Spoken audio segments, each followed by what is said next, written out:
Suddenly, out of nowhere, Coach Walski was standing next to me with his clipboard. He looked at Betty Bright and said, "Coach, this goaltender of yours is not eligible to play. He wasn't eligible to play for me, and he's not eligible to play for you." Betty Bright stood up and faced him. They were the same height. "Oh, is that right?" "This is your official warning. I'm going to talk to the referee next." "You are? So what makes him ineligible?" "His address, for one thing. Now, we can talk this over at a hearing if you like. I'm just here to tell you what the County Sports Commission won't recognize him as eligible, so you're going to forfeit this game if you put him back in."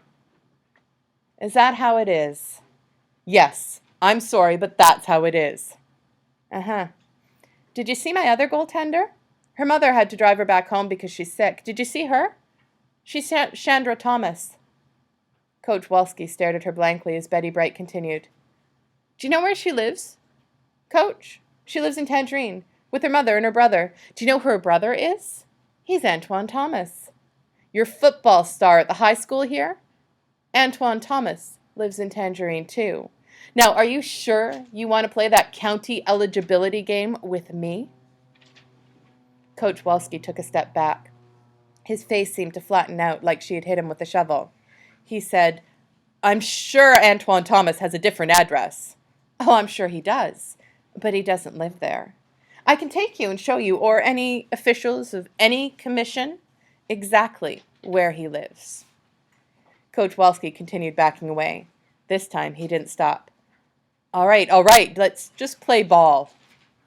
Betty Bright snorted in disgust. "Yeah, let's all play ball." She jerked her thumb toward the field, and we all hopped up. She pointed an angry finger at me. "Get in that goal, Fisherman." The return of Victor in the second half made a huge difference. Lake Windsor could no longer double and triple team Maya. Victor took control of the middle of the field, which meant that we started to play the game up at their end instead of down at ours. Gino and Tommy still broke out with the ball and worked their plays, but I was always there. I saw each play as it developed. I thought one step ahead of them each time. Maya couldn't shake the crowd of defenders around her inside the penalty box, so she started coming out to the wings. She made a neat move with the ball to get loose in the corner, then she crossed it hard and low right across the front of the goal. Tino and a Lake Windsor defender both lunged for it and smacked into each other. The ball squirted through everybody and landed at the feet of the one guy nobody was worrying about, Caesar Salad. He was wide open. He stopped the ball calmly and kicked it into the net. 2-2. We lined back up quickly. The battle for the middle heated up. The Lake Windsor players started to get desperate, started to kick the ball away. We were playing with confidence and with the clock on our side. Tommy and Gino were now going all the way back into their own end of the field to pick up the ball. They had to. They weren't getting help from anybody on their team. They were their team. The referee was already glancing at his watch when they made a final charge. Tommy picked up a loose ball at midfield and looked for Gino. He drove a high, long, looping pass into the penalty box that Gino and Victor both went up for. They collided and twisted in midair. Victor crashed down on top of Gino, right at the penalty line. The referee blew his whistle. No, I thought. No, you can't call that a penalty. Both coaches came running out onto the field. Victor jumped up, screaming, "I played the ball, man! I was going for the ball!" But it was too late. The referee grabbed the ball and placed it on the penalty line, 12 yards in front of me.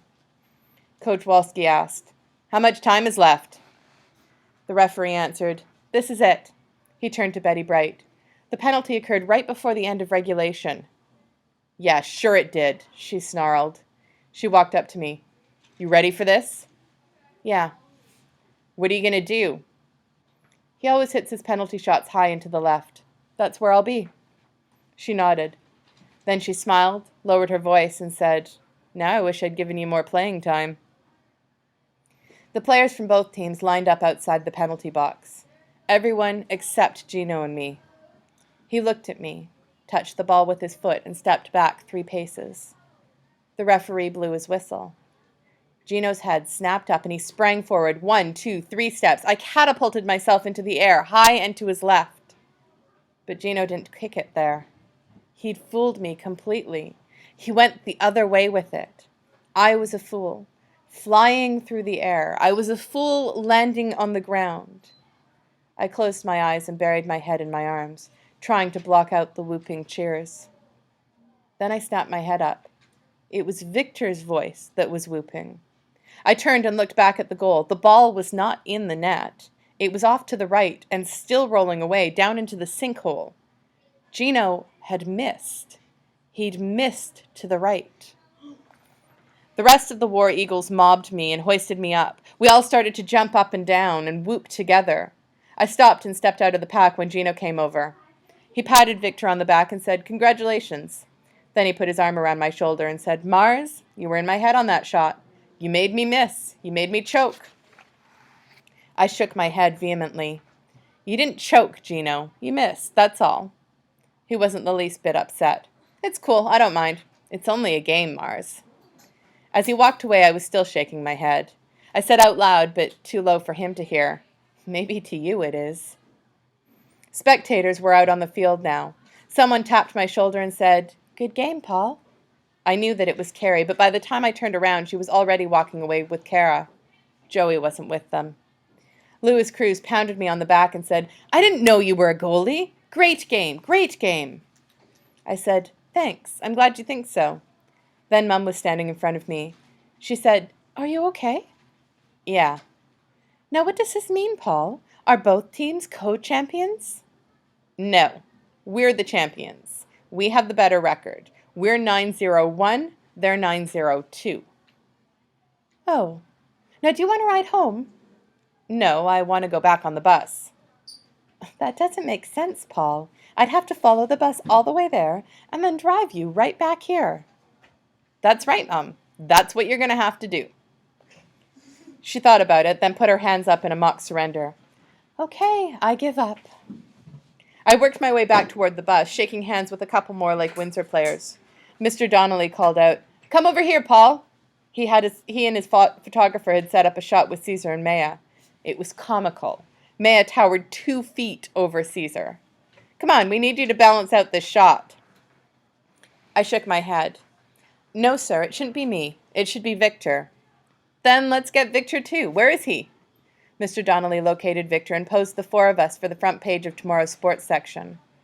When we all got back on the bus, the coach called out, "How many, Victor?" 15, coach." Betty Bright closed the door and turned to us. She pointed at us and said, "You're number 1. You are second to none." Victor grabbed Caesar from behind and shook him. He declared, "His name is Julius Caesar, the Emperor of Rome." We pulled out of the Lake Windsor campus, whooping and yelling with our caravan of fans behind us. When we got to the downtown stretch of Tangerine, everybody in the row started honking horns and flashing lights. People came out of the shops along the main street, cars pulled over and stopped to see what all the commotion was about. I'll never forget that ride home. When we got to Tangerine Middle, the bus doors opened and the War Eagles got out to find their separate rides, to go their separate ways. I was the last to get off. I was crying when I finally climbed down the stairs with my shoes over my shoulder. I crossed over to the white Volvo. Mum looked at me funny. Maybe she was wondering why I was crying. But all she had to say was, "Well, that was quite the ride." I swallowed hard and managed to say, "It sure was, Mum. It was quite a ride."